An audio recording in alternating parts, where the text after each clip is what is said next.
The sand was hot under my feet as I walked back from the parking lot, carrying the cooler Rachel had forgotten. She'd sent me back for it with that apologetic smile that used to make me forgive anything. 20 minutes round trip in the July heat, dodging families and beach umbrellas, sweating through my shirt. I could see our spot from 50 yards away. Rachel was lying on her stomach on the beach towel, her bikini top untied, and there was a guy kneeling next to her, rubbing sunscreen on her back. His hands moved slowly across her shoulder blades, spreading the white lotion in careful circles.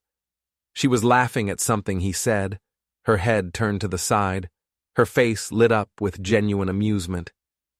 Before we get into it, don't forget to like and subscribe, and hit hype to boost this episode. Drop a comment below with your city or country. I'm always curious where viewers are joining from. I walked faster, my flip-flops kicking up sand with each step. "Hey," I said when I reached them, setting the cooler down harder than necessary. It hit the sand with a thud that made a kid nearby look over. Rachel looked up, shading her eyes against the sun. "Oh, good, you're back. That took forever." The guy, tall, tan, probably mid-30s with the kind of build that comes from expensive gym memberships, didn't stop rubbing her back. He smiled at me like we were old friends, like this was the most natural thing in the world. "Hey man, I'm Derek, just helping your girl out with some sunscreen. She couldn't reach her back." "I can see that," I said, my voice flat. Rachel heard the edge in my tone. Her expression shifted from relaxed to defensive in half a second. "Ryan, don't start." "I'm not starting anything. Just wondering why some random guy is rubbing my girlfriend's back." Derek finally took his hands off her, holding them up in a gesture of innocence. "Whoa, no disrespect intended, brother. She asked me to help since you weren't around. Just being neighborly." "I was gone for 20 minutes. Rachel sat up quickly, holding her bikini top against her chest with one hand, while she reached for the strings with the other. "Are you seriously doing this right now, in front of people?" "Doing what? Asking why another man has his hands all over you?" "He just put sunscreen on my back." Her voice got louder, sharper, carrying across the beach, the way it always did when she was about to make me feel stupid for having feelings. "If you're that jealous, go home." A few people on nearby towels turned to look. An older couple stopped their conversation mid-sentence. A mom with 2 kids glanced over, then quickly looked away. I felt every eye on me, felt the judgment, felt myself shrinking. Derek stood up, brushing sand off his knees. He was wearing board shorts that probably cost more than my car payment. "You know what? Maybe I should go. Didn't mean to cause any drama." "No, stay," Rachel said, not taking her eyes off me. She was tying her bikini top now, her movements sharp and angry. "Ryan's being ridiculous." I stood there in the hot sun, my skin already burning, feeling every eye on the beach boring into me, feeling small, feeling like the unreasonable one even though I'd just watched a stranger put his hands all over my girlfriend while I was gone for 20 fucking minutes getting the cooler she'd asked me to get. "Fine," I said quietly. "I'll be at the car." "Oh my God." Rachel grabbed her sunglasses and shoved them onto her face. "You're really going to ruin the whole day over this?" "I'm not ruining anything." "Yes, you are. You always do this. Get jealous over nothing. Make everything about you." Derek cleared his throat uncomfortably. "Look, really, I should probably—" "It's fine, Derek." Rachel stood up, brushing sand off her legs. She put one hand on his arm, and I watched her fingers rest there just a second too long. "I'm so sorry about this. He gets weird sometimes. Insecure, you know?" That stung more than anything else. The casual dismissal. The apology to a complete stranger for my behavior. The hand on his arm that lingered like they'd known each other for years instead of minutes. The way she said insecure like it was a diagnosis, a character flaw, something broken in me. "I'll be at the car," I repeated, my voice barely above a whisper. I walked away before either of them could say anything else. Behind me, I heard Rachel say something in a lower voice that made Derek laugh. A warm, easy laugh that carried across the sand and hit me like a punch to the gut. I sat in the car with the AC blasting, the vents pointed directly at my face, watching them through the windshield. Rachel settled back onto her towel, but she didn't lie down again. She sat cross-legged, facing Derek, who'd made himself comfortable on the sand beside her. They were talking animatedly. She kept touching her hair, twirling it around her finger the way she did when she was nervous or excited. He leaned in when he talked, closing the distance between them. They looked like they were on a date. And I was sitting in a hot car like an idiot, like the jealous boyfriend she'd just made me out to be in front of everyone. I pulled out my phone. Thought about texting her. Thought about going back and demanding we leave. Thought about making a bigger scene, about standing my ground, about not letting her gaslight me into thinking I was crazy. Instead, I opened my browser and started searching. Signs your girlfriend is cheating. How to know if she's interested in someone else. What to do when your partner disrespects you in public. The articles all said the same things. Trust your gut. Watch for red flags. Pay attention to how she makes you feel. Notice changes in behavior. Look for signs of emotional distance. Be aware of defensiveness and blame shifting. And I felt like absolute shit. Rachel and I had been together for 3 years. Lived together for 1. We'd talked about getting married, about buying a house, about starting a family. I'd been planning to propose next month on our anniversary trip to Vermont.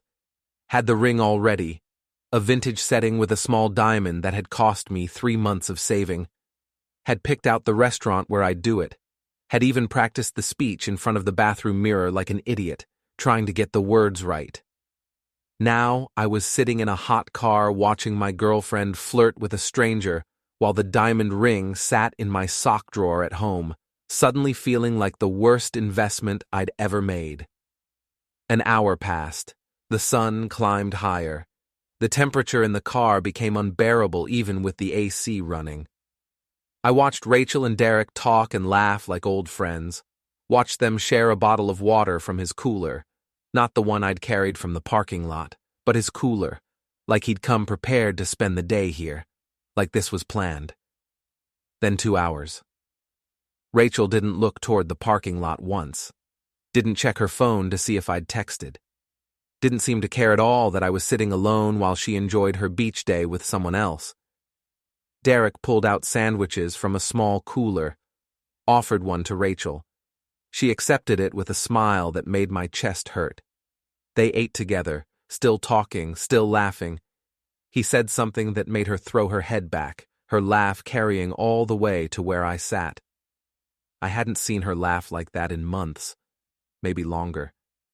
When had we stopped laughing together? When had our conversations become routine check-ins about bills and groceries and whose turn it was to take out the trash? When had we stopped being Ryan and Rachel, the couple everyone said was perfect together, and started being 2 people who just happened to share an apartment? My phone buzzed. Text from Rachel. Are you seriously still sulking? Come back to the beach. You're being ridiculous. I stared at the message. Not, I'm sorry. Not, can we talk? Not, I miss you. Just an accusation. Just more blame. I didn't respond. Another text came through 2 minutes later. Fine, be that way. Derek and I are having fun without you. That message. That fucking message. The casual cruelty of it. The deliberate jab designed to make me feel worse. The easy intimacy of Derek and I like they were a unit now. Like I was the outsider. I sat there staring at it for a long time, feeling something shift inside me. Something that had been bending finally snapped. I started typing. We need to talk when you get home. 3 dots appeared immediately. She was waiting for my response, phone in hand, probably showing Derek the messages, probably making fun of me together. About what? About whether this relationship is working. The dots appeared and disappeared 3 times. I could picture her face, That combination of surprise and anger she got when I didn't back down, when I didn't immediately apologize and make everything better. Oh my God, Ryan, you're being so dramatic. I'm serious. Whatever. I'll be home when I'm home. I put the phone down and stared out at the beach. At Rachel and Derek, who'd moved closer together now. She was applying sunscreen to her own legs, and he was watching her do it. She knew he was watching. She slowed down, made it deliberate. I thought about the engagement ring, about the proposal I'd been planning, about the future I'd been building in my head while she was apparently building something else entirely. Around 1 o'clock, they went into the water together. I watched Derek pick Rachel up and throw her into an incoming wave. Her shriek of laughter carried all the way to the parking lot. When she came up sputtering, she splashed him, and he grabbed her around the waist and lifted her again. His hands on her skin, her hands on his shoulders for balance. They looked like a couple in a romantic comedy, playing in the waves, touching casually, comfortably. They looked like us 3 years ago, when everything was new and exciting and full of possibility. When they came back to the towels, they were both laughing breathlessly, drunk on sun and endorphins. Rachel squeezed water from her hair, and Derek handed her a bottle of water from his cooler. She drank it, then handed it back, and he took a drink from the same bottle. An intimate gesture, the kind of thing couples do. My phone buzzed again. Another text from Rachel. "You're really going to sit in that car all day?" I typed back, "You're really going to spend all day with another guy? He's just a friend. Friends don't look at each other the way you two are looking at each other. You're seeing things that aren't there. This is exactly why I needed space today. You're suffocating me." Suffocating her. I was suffocating her by being upset that a strange man had his hands all over her, by expecting basic respect, by thinking our relationship meant something. I turned off my phone. By 4 o'clock, I'd watched Derek jog to the parking lot and return with 2 ice cream cones. Watched him hand one to Rachel. Watched her take it with a smile that used to be reserved for me. Watched them sit side by side, shoulders touching, eating ice cream and talking like they'd known each other forever instead of hours. They'd been together for 7 hours now. 7 hours of uninterrupted conversation and laughter and shared food and inside jokes. 7 hours of Rachel not once checking if I was okay. Not once coming to the parking lot to apologize or smooth things over, or even acknowledge that she'd humiliated me in front of strangers. 7 hours of her choosing him over me. A group of teenagers set up nearby, blasting music from a speaker. Rachel and Derek didn't move. They seemed to enjoy it, bobbing their heads to the beat. Derek stood up and held out his hand to Rachel. She laughed and shook her head, but he insisted. She took his hand and let him pull her up. They danced, nothing inappropriate, nothing that would draw attention, just swaying and laughing together while I sat in a hot car watching my relationship dissolve in real time. Around 5, Derek's phone must have rung because he answered it, talked for a minute, then looked disappointed. He said something to Rachel. She looked disappointed too. They both stood up, started gathering his things. He was leaving, but not before they exchanged phones. I watched them type into each other's devices, watched them hand them back, watched Rachel save whatever he'd put into her phone with a smile. They'd exchanged numbers. Derek pulled Rachel into a hug, not a quick, friendly hug, a long one. His arms around her waist, her arms around his neck, lasting at least 10 seconds. When they separated, he said something that made her laugh and touch his arm again. Then he walked toward the parking lot, throwing one last wave over his shoulder. Rachel watched him go. Then, finally, she looked toward my car. Our eyes met across the distance. She didn't look guilty or apologetic. She looked defiant. She took her time packing up, folded her towel with exaggerated care, applied more sunscreen even though it was late afternoon, checked her phone multiple times, probably texting her new friend. Finally, 45 minutes after Derek left, she walked toward the parking lot. When she finally reached the car at 6, the sun was starting to set, painting the sky in shades of orange and pink. She was glowing, happy, relaxed in a way I hadn't seen her in months. She'd had a great day. "That was so fun," she said, getting in and immediately cranking the AC. "Derek is hilarious. He works in marketing too, can you believe it? We had so much to talk about. He actually just landed this huge account with a pharmaceutical company. Really impressive stuff." I didn't say anything, just started the car and pulled out of the parking lot, my hands tight on the steering wheel. "Are you really not going to talk to me?" Rachel asked, pulling down the visor to check her makeup in the mirror. She wiped some smudged mascara from under her eye. "What do you want me to say?" "I want you to admit you overreacted, that you made a huge deal out of nothing and ruined what could have been a really nice day for both of us." "I didn't overreact." "Yes, you did. I asked a nice guy to put sunscreen on my back because you weren't there. That's it. That's literally all that happened." "That's not all that happened, Rachel." "What else happened, Ryan? Please, enlighten me." "You spent the entire day with him, 7 hours, laughing, touching, playing in the waves, eating together, dancing, acting like I didn't even exist." "Because you didn't exist. You were sulking in the car like a child. What was I supposed to do? Sit alone all day because my boyfriend couldn't handle me talking to another human being? He wasn't just another human being. He was hitting on you. All day. Right in front of me." "Oh my God. He was not hitting on me. He was being friendly. There's a difference." "Is there? Because from where I was sitting, it looked exactly like a guy hitting on a girl, and it looked exactly like that girl enjoying every second of it." Rachel crossed her arms and stared out the passenger window. "Maybe if you were more fun to be around, I wouldn't have to find conversation elsewhere." The words hung in the air between us. I felt them land like stones in my chest. "What does that mean?" I asked, my voice carefully controlled. "It means exactly what it sounds like. When was the last time you made me laugh like that? When was the last time you looked at me the way Derek looked at me today? When was the last time you were actually present in a conversation instead of just waiting for your turn to talk? The way Derek looked at you? Rachel, he was looking at you like he wanted to take you home. Are you really that naive? He was looking at me like I was interesting, like I was worth listening to. That's not the same thing." "You're right, it's not. Because a guy who looks at you like you're interesting is trying to fuck you. That's how it works." "Not everything is about sex, Ryan. It is when a guy spends 7 hours focused on a woman who's in a relationship. It is when he buys her ice cream. It is when he dances with her. It is when he gets her number." Rachel's head snapped toward me. "How did you know we exchanged numbers?"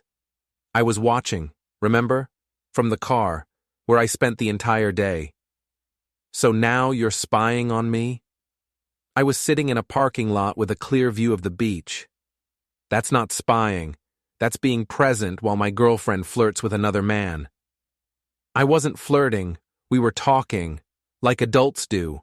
Like professionals do. He's in my industry. That's called networking." "Right. Professional networking. Is that what they call it now? Because it looked a lot like a date to me." "You're being paranoid and jealous, and honestly, Ryan, I'm getting really tired of it." We drove in silence for a few minutes. I focused on the road, on the other cars, on anything except the woman sitting next to me who suddenly felt like a stranger. "How long have you felt this way?" I asked quietly. "What?" "How long have you thought I was boring? That I wasn't fun to be around? That I didn't make you feel interesting?" She sighed, long and dramatic. "I don't know. A while, I guess. Months? Years? Does it matter?" "Yeah, Rachel, it matters. Because if you've been unhappy, you should have told me. We should have talked about it, worked on it. But instead, you're telling me this now, after spending a day with another guy, like it justifies what you did. I didn't do anything wrong. You emotionally cheated on me. For 7 hours, in front of me. That's not a real thing. It is a real thing. You connected with another man. You gave him attention and energy and time that should have been ours. You prioritized a stranger over your boyfriend. That's emotional cheating." Rachel laughed, but it wasn't a happy sound. Emotional cheating. Oh my God. Are you listening to yourself? I had a conversation with someone. That's it. You're acting like I slept with him. Did you want to? What? Did you want to sleep with him? Because from where I was sitting, it looked like you did. It looked like if I hadn't been there, if you'd been at that beach alone, something would have happened. She didn't answer. Just looked out the window at the passing houses, her jaw clenched. "That's what I thought," I said. "You don't know what you're talking about." "Don't I? Because I've been with you for 3 years, Rachel. I know your tells. I know what it looks like when you're attracted to someone. And you were attracted to Derek. Deny it all you want, but I saw it." Fine. He's attractive. Is that what you want to hear? Yes, Derek is good-looking and funny and interesting. But that doesn't mean anything. You find other women attractive, too. I've seen you look at waitresses and baristas. I don't freak out about it. There's a difference between noticing someone is attractive and spending 7 hours pursuing them.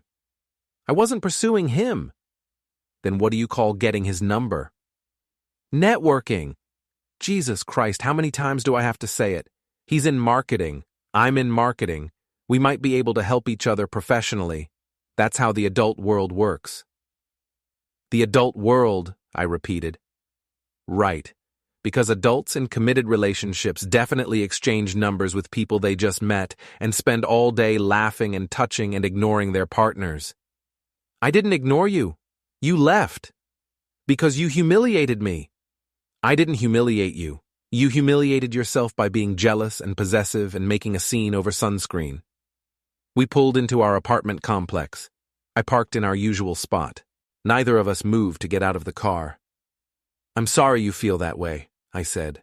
"I'm sorry you think being upset about another man touching you is possessive. I'm sorry you think expecting basic respect in a relationship is making a scene. That's not what I'm also sorry that I'm apparently so boring and unfun that you needed to spend an entire day with a stranger just to feel interesting. That must be really hard for you. Ryan, but I'm not sorry for having boundaries. And I'm not sorry for recognizing when someone crosses them. And I'm not sorry for seeing exactly what happened today, no matter how much you try to make me think I'm crazy."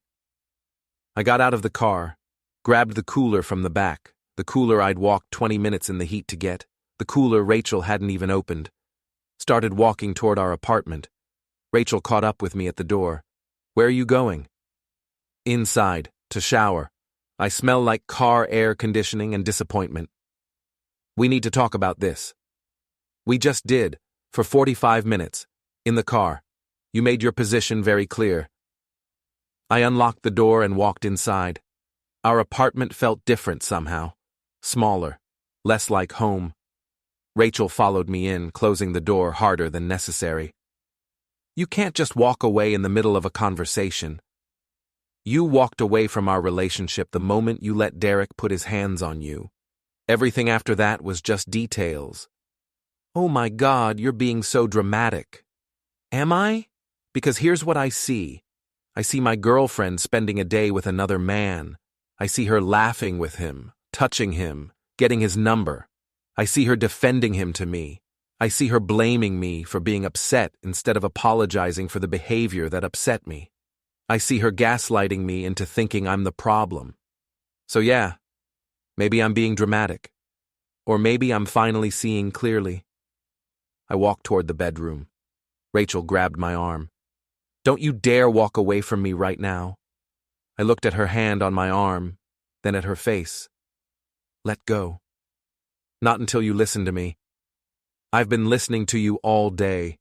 You've made it very clear how you feel, how I'm not enough, how I'm boring and jealous and possessive, how Derek is so much better. I heard all of it." "That's not what I said." "It's exactly what you said. Maybe not in those words, but that's the message. And you know what? Maybe you're right. Maybe I am boring. Maybe I'm not exciting enough or fun enough or whatever enough. But at least I'm faithful. At least I respect our relationship. At least I don't spend entire days emotionally cheating while my partner watches. Rachel's grip loosened. I pulled my arm free and continued to the bedroom. I heard her behind me, her footsteps loud on the hardwood floor. Where are you going? To pack a bag. Pack a bag? What are you talking about? I'm leaving, going to stay with Marcus for a few days, maybe longer. We both need space to figure out what we want. Ryan, you can't just leave. We need to work through this. There's nothing to work through. You made your choice today. You chose Derek. You chose his attention over my feelings. You chose to humiliate me over respecting our relationship. That was your choice. This is mine. I pulled a duffel bag from the closet and started throwing clothes into it. Jeans, shirts, underwear, socks. Enough for a week, maybe more. Rachel stood in the doorway watching me. I didn't choose Derek. I don't even know Derek. He's just some guy I met at the beach. Some guy whose number you have.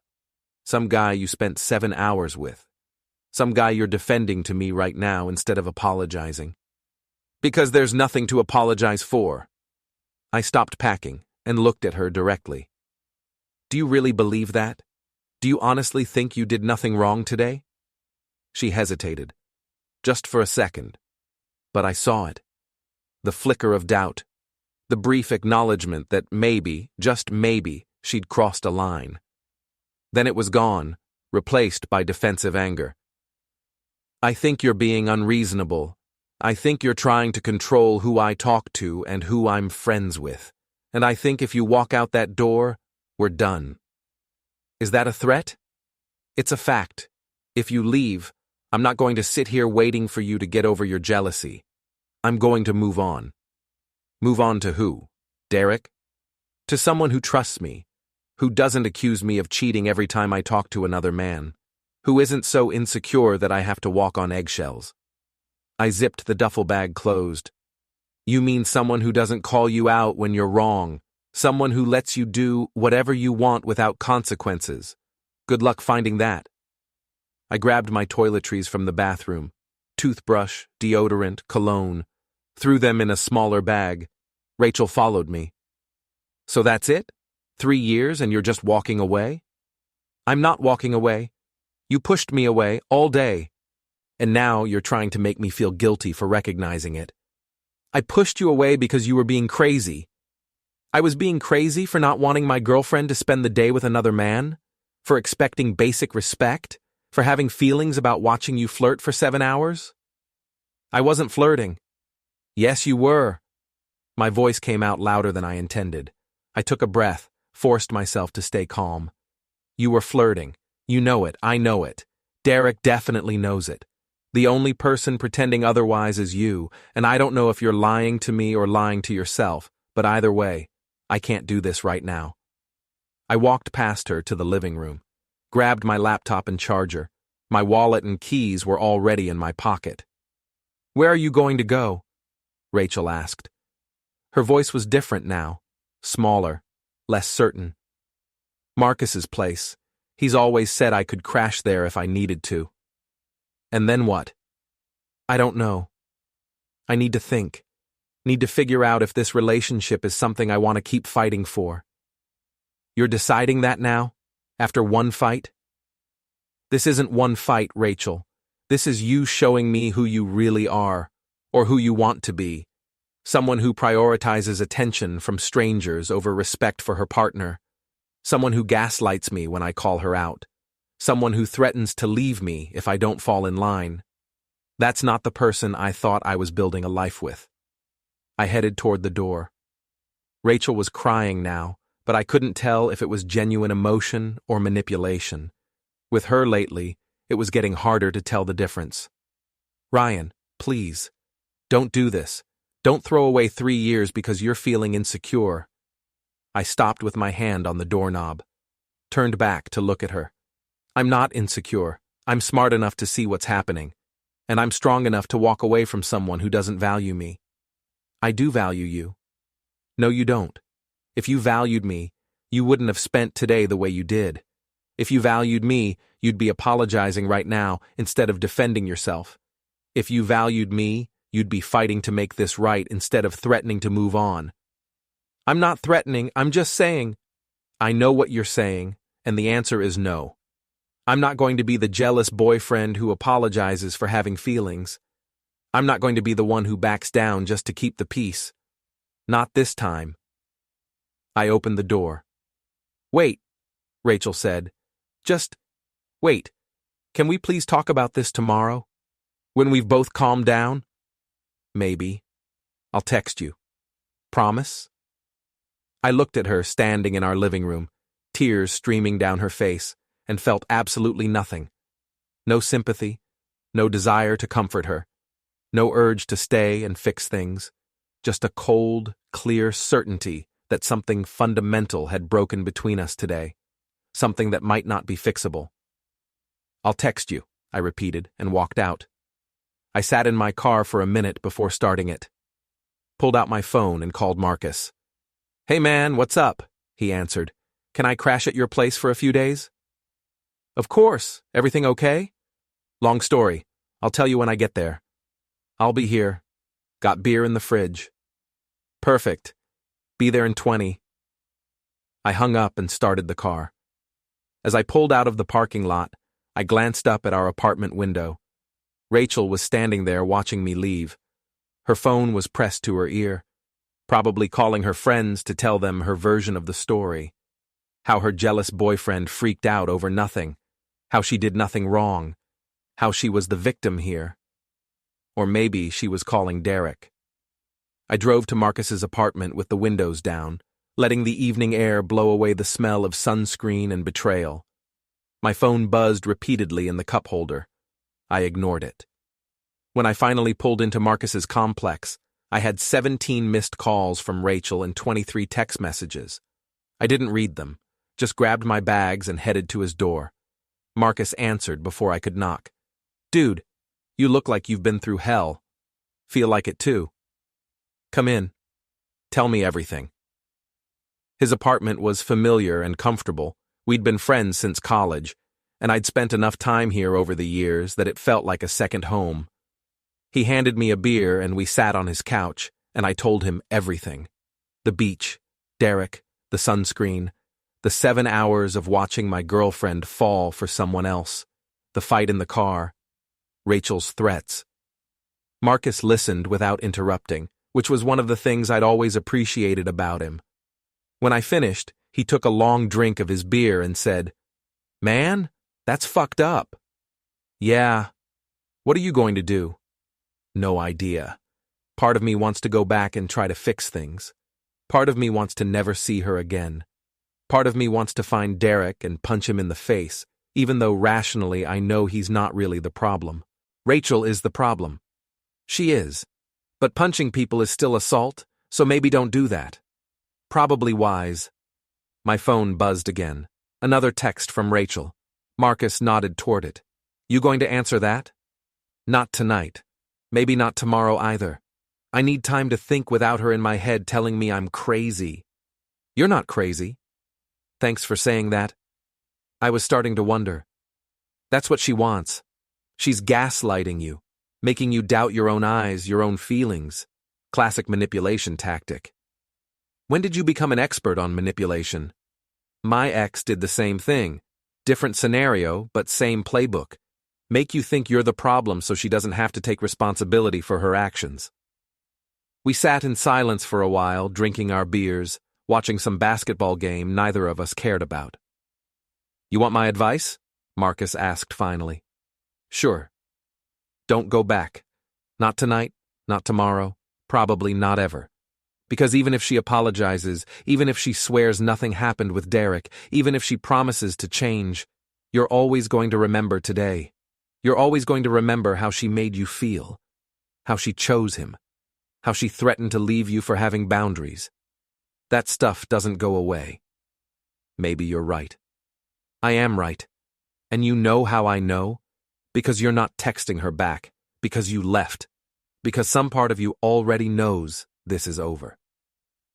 I thought about the engagement ring in my sock drawer, about the proposal I'd been planning, about the future I'd imagined with Rachel.